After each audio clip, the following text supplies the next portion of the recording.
The British Constitution just experienced an earthquake of absolutely historic proportions that nobody saw coming, and that changes everything about how this country is governed. 1 minute ago, news broke that King Charles III has done something that no British monarch has done in centuries. He has refused royal assent to a major government bill. He has blocked legislation passed by Parliament. He has exercised a constitutional power that everyone assumed was purely ceremonial and could never actually be used in modern Britain. And in doing so, he has detonated a constitutional crisis of such magnitude that it makes every previous political controversy look like a minor disagreement. But that's not even the most shocking part of this story, because what happened after the king blocked the bill is even more extraordinary and reveals just how completely the relationship between the monarchy and Starmer's government has broken down. Keir Starmer was summoned to Buckingham Palace for an emergency meeting with the king to discuss the constitutional situation created by the refusal of royal assent. That meeting, which was supposed to allow the king to explain his reasoning and for the Prime Minister to understand the constitutional concerns, lasted less than 15 minutes. And it ended with Keir Starmer walking out of the palace, getting into his car and leaving without the usual courtesies or protocols that govern interactions between the monarch and Prime Minister. He walked out on the king in the middle of a constitutional crisis that the king's unprecedented action had created. The implications are absolutely staggering. We are witnessing the complete breakdown of the relationship between the Crown and the government. We are seeing constitutional conventions that have held for generations collapsing. In real time, we are watching a Prime Minister who is so arrogant, so contemptuous of British institutions, so convinced of his own righteousness that he literally cannot accept being told no by anyone, including the King of England. The footage of Starmer's departure from Buckingham Palace, captured by press photographers who were there to document what was supposed to be a routine constitutional meeting, tells the entire story. His face rigid with fury, his body language screaming rage and humiliation, no statement to waiting journalists, no acknowledgement of the constitutional significance of what just happened. Just a man so consumed by anger at being thwarted that he abandoned every convention of respect and protocol that should govern how a Prime Minister behaves in relation to the monarchy. And the bill that triggered this unprecedented crisis. It's the Online Safety and Control Act, the censorship legislation that Rowan Atkinson warned would destroy free speech in Britain, the authoritarian measure that civil liberties groups have been fighting for months, the law that would give government unprecedented power to silence dissent and control what British citizens can say online. That's the bill the king refused to sign into law. That's the legislation that Charles looked at and concluded he could not in good conscience give royal assent to because it violated fundamental British values of free expression and democratic accountability. The king, who has spent his entire life preparing to be a constitutional monarch, who stays above politics, who has been extraordinarily careful throughout his reign to maintain political neutrality, has decided that this bill is so dangerous to British liberty that he must exercise the reserve powers of the Crown to protect the nation from its own government. That decision required enormous courage because the king knew it would create exactly the constitutional crisis we're now witnessing. He knew it would be controversial. He knew it would lead to calls for abolishing the monarchy's remaining constitutional powers. He knew Starmer and his supporters would accuse him of overstepping his role. And he did it anyway because some things matter more than political convenience or institutional self-preservation, like protecting the fundamental freedoms that define what Britain is supposed to be. And the reaction across Britain has been explosive and deeply divided. Millions are celebrating the king's courage in standing up to authoritarian government. Millions more are horrified that the monarch has intervened in the democratic process. Constitutional experts are divided on whether the king acted within his legitimate authority or violated the conventions that make constitutional monarchy work. And politicians from every party are scrambling to respond to a situation that nobody planned for because everyone assumed royal assent was automatic and could never actually be withheld. But it has been withheld. The bill is blocked. Starmer walked out of the palace in fury, and Britain is now in uncharted constitutional territory with no clear path forward and no consensus on how to resolve a crisis that strikes at the heart of how this country is governed.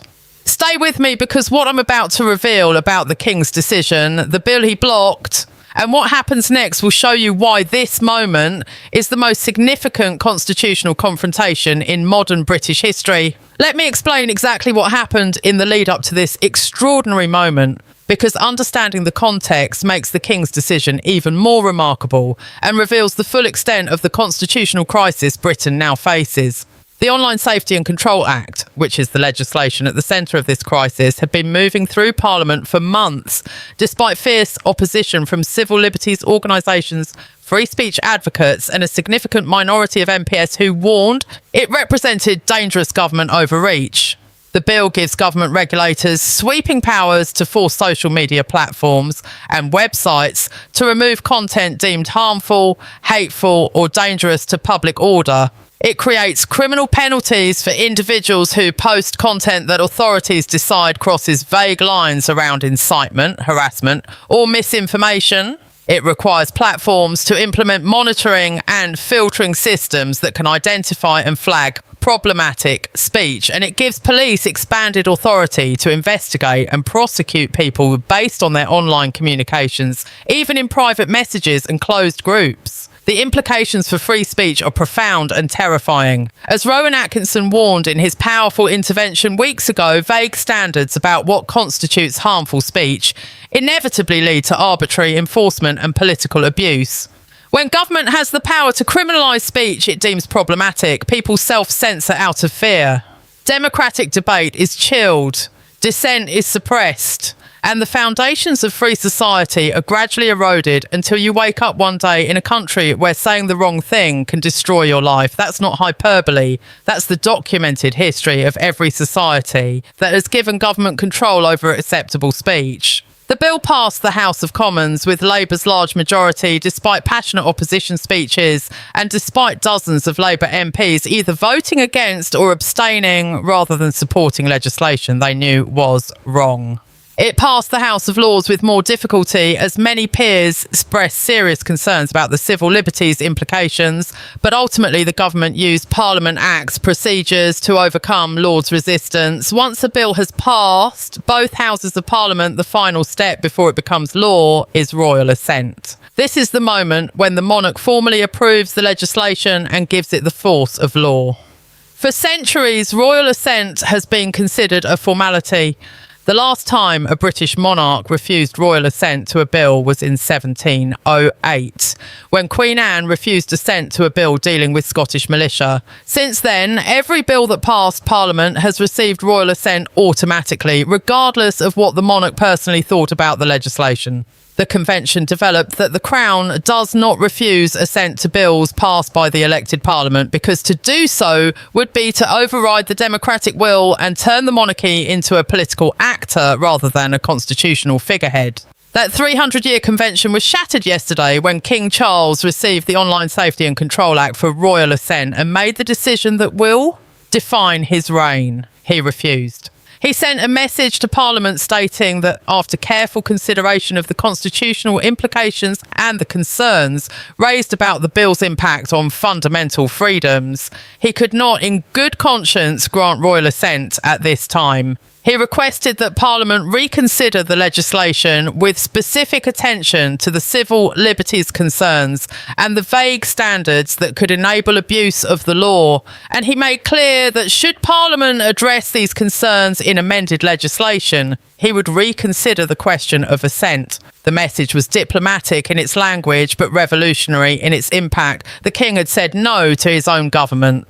The constitutional justification that the King's advisers have apparently been developing for this decision is legally complex but morally simple.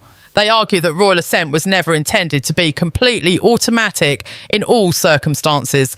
The reserve powers of the Crown, which include the power to refuse assent, exist precisely to provide a constitutional safety mechanism when the normal democratic processes produce outcomes that threaten fundamental constitutional principles.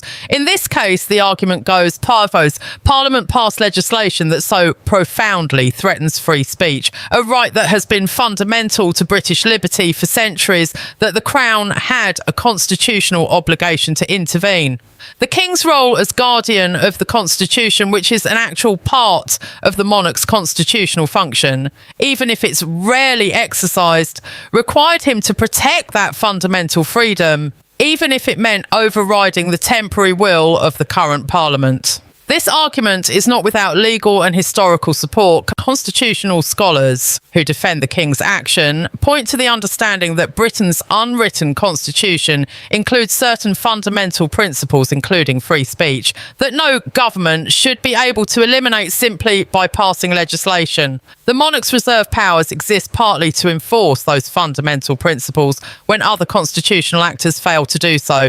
In this view, Parliament exceeded its legitimate authority by passing legislation that violated fundamental rights, and the King acted within his authority by refusing to enable that violation. But of course, there's a powerful counter-argument. Critics of the King's decision argue that in a democracy, the elected Parliament must have the final say on what laws Britain has. If the people don't like those laws, they can vote for different representatives at the next election, giving an unelected monarch the power to overrule Parliament's decisions, even when those decisions affect fundamental rights, is incompatible with democratic governance. This view holds that the 300-year convention of automatic royal assent developed for good reasons, and that abandoning it opens the door to future monarchs interfering with the democratic process based on their personal views. Both arguments have merit, which is exactly why this crisis is so profound and so difficult to resolve. There's no obvious constitutional answer. Britain's unwritten constitution relies on conventions and understandings that have developed over time, and those conventions are now in direct conflict. The convention that royal assent is automatic conflicts with the understanding that fundamental rights must be protected even against parliamentary majorities. The principle of democratic supremacy conflicts with the principle that some freedoms are so fundamental they cannot be eliminated by any government. How Britain resolves these conflicts will determine what kind of country it becomes. The immediate question is, what happens to the bill itself? Without royal assent, it cannot become law. It sits in a constitutional limbo, passed by Parliament but not legally in force. The government has several options. They could amend the bill to address the King's concerns about vague standards and civil liberties protections, then pass the amended version and seek royal assent again. This would be the most constitutionally respectful approach, but would require acknowledging that the King's concerns were legitimate, which Starmer has shown no willingness to do. They could attempt to pass the original bill again without amendments, and dare the King to refuse assent a second time. Calculating that he wouldn't want to deepen the constitutional crisis, they could bring a constitutional case arguing that the King's refusal was unlawful and seeking a court order requiring assent. Or they could attempt to change the constitutional rules themselves through new legislation that eliminates the royal assent requirement or makes it truly automatic and non-discretionary. Each of these options has its own problems and would generate its own political and constitutional battles. What Starmer chose to do was none of the above. Instead, he demanded an immediate audience with the King to tell him personally that his decision was unacceptable and to pressure him to reverse it. That meeting was granted, as it had to be, since the Prime Minister is entitled to regular audiences with the monarch. But what happened in that meeting has now become the second constitutional crisis layered on top of the first. According to sources close to both Buckingham Palace and Downing Street, whose accounts broadly align despite their different perspectives, the meeting began with the King attempting to explain his reasoning for withholding assent. He reportedly emphasised that his concern was not with the policy goals of protecting people from online harm, but with the specific mechanisms the bill created, which he believed gave government too much power over free expression without adequate safeguards against abuse. He expressed hope that amended legislation addressing these concerns could be developed and assured Starmer that he was not attempting to override Parliament's legitimate authority, but rather exercising a constitutional duty to protect fundamental rights. The King's tone is described as respectful, measured and conciliatory. He was trying to de-escalate a situation he knew was explosive while standing firm on his constitutional concerns. Starmer's response, according to multiple sources, was immediate and angry. He reportedly told the King in blunt terms that refusing royal assent to legislation passed by Parliament was an unacceptable interference with democracy. He argued that the King had overstepped his constitutional role and had created a precedent that would damage the monarchy's relationship with future governments. He made clear that he viewed the decision as politically motivated, suggesting that the King had been influenced by critics of the government rather than acting on genuine constitutional concerns. And he demanded that the King reconsider immediately and grant assent to avoid further constitutional crisis. The King is said to have listened to Starmer's arguments and then calmly reiterated his constitutional concerns and his view that the legislation as written could not receive his assent. He made clear this was not a political decision, but a constitutional one based on careful consideration of fundamental principles. And he again invited the government to work with the palace on amendments that would address the civil liberties concerns. It was at this point that Starmer apparently lost his composure completely. Witnesses describe him becoming visibly furious and making statements that were deeply disrespectful to the monarch. And then, without waiting for the King to formally conclude the audience, Starmer stood up, stated that this conversation was over, and walked out of the meeting room and out of the palace. The breach of protocol was absolute and shocking. The Prime Minister does not end audiences with the King.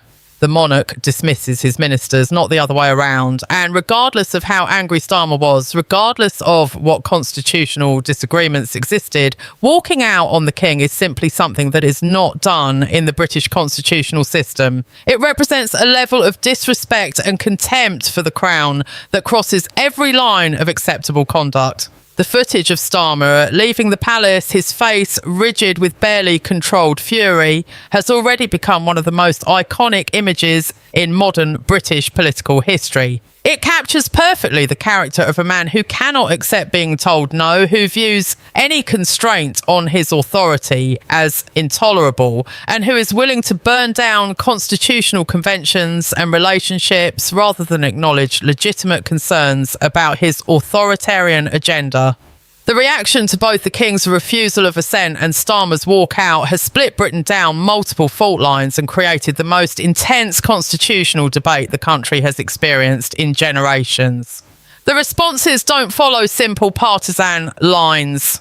People from across the political spectrum find themselves on the same sides of aspects of this crisis, while disagreeing sharply on other dimensions. It's a genuinely complex situation that has forced millions of Brits to think seriously about fundamental questions of governance, rights, and the balance of power between democratic and constitutional principles. Let's start with the reaction to the King's decision to refuse royal assent, because that's the core constitutional question that everything else flows from. Civil liberties organisations have almost universally praised the King's action. Free speech advocacy groups issued statements expressing gratitude that the monarch had stood up for fundamental freedoms when Parliament had failed to do so. Constitutional scholars who had been warning about the Online Safety Act's dangers described the refusal of assent as a legitimate and necessary exercise of the Crown's reserve powers in defence of constitutional principles.